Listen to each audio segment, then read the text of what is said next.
සුපුරුදු විදිහට ඉතින් හරි ආදරෙන් පිළිගන්න ඔයාලව මගේ channel එකට. ඉතින් බලන්නකෝ ඔයාලා දැනගෙන හිටියද මේ කොළ වලින් හදන මැල්ලුම මේ තරම් අපේ ඇඟට ගුණයි කියලා.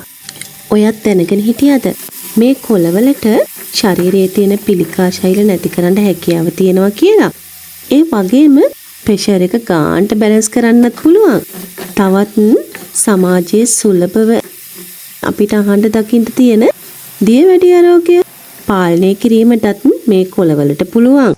ප්‍රෝටීන් බහුල විටමින් වර්ග සෑහෙන ප්‍රමාණයක් තියෙන මැල්ලුමක් තමයි මේ. ඉතින් මේ මඤ්ඤොකක්කොළ මැල්ලුම අපිට විවිධ ක්‍රම වලට හදා ගන්න පුළුවන්. ඉතින් මම මේ හදන්නේ හරිම රස ක්‍රමයකට. ඔයාලත් මේ විදිහට හදනවද කියලා බලන්නකෝ. ඉස්සර වෙලාම ඉතින් මම කොළ ටික මෙන්න මේ විදිහට කපා ගන්නවා. ගොඩාක් හීනියටත් නෙමේ, මහතටත් නෙමේ. මේ විදිහට කපලා අරගෙන ඉතින් මේක වංගෙඩියට දාලා හීනියට කොටලා ගන්නත් පුළුවන්. ඉතින් ඊට වඩා පොඩි ලේසි ක්‍රමයකට තමයි මං හදන්නේ. මං අද මේ කොළ ටික මේ විදිහට කපාගෙන බෙන්ඩර් කරලා තමයි ගන්නෙ. මේක බෙන්ඩර් කරගන්න මං ගන්නේ අපේ බෙන්ඩර් ජායකේ තියෙන පොඩිම කප් එක. ඒ කියන්නේ අපි සාමාන්‍යයෙන් අර මිරිස් කුඩු 3-5ම කොටන්න ගන්නේ. අන්නේ කප් එක.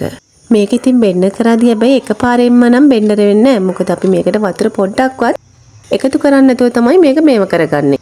අන්න ඒ නිසා සැරෙන් සැරේට මේක පොඩ්ඩක් මේ හැන්දකින් හරි කූරකින් හරි කලවම් කරගෙන තමයි බෙන්ඩර් කරගන්න ඕනේ.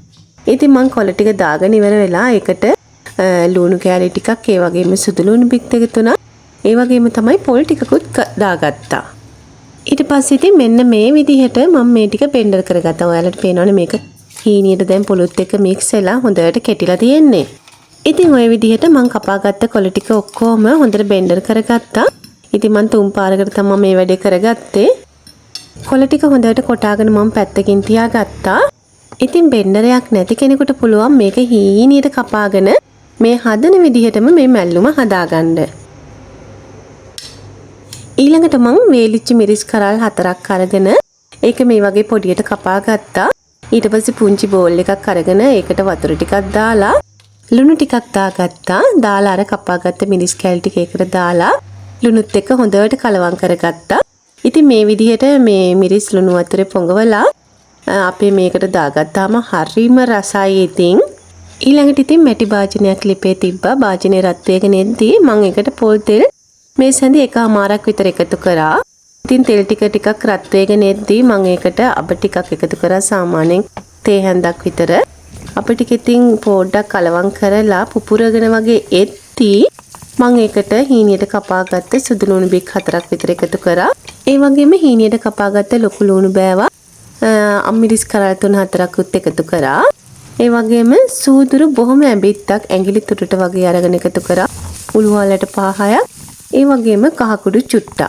ඒ වගේම තමයි මම මේකට උඹලකඩ ටිකක් එකතු කරා. ඒක නම් ඉතින් අත්‍යවශ්‍යම නෑ. හැබැයි ඉතින් එකතු කරොත් මේක තවත් රසයි. ඊළඟට අර ලුණු වතුර පෙගෙන්න දාගත්ත මිරිස් කෑලි ටිකත් එකතු කරා.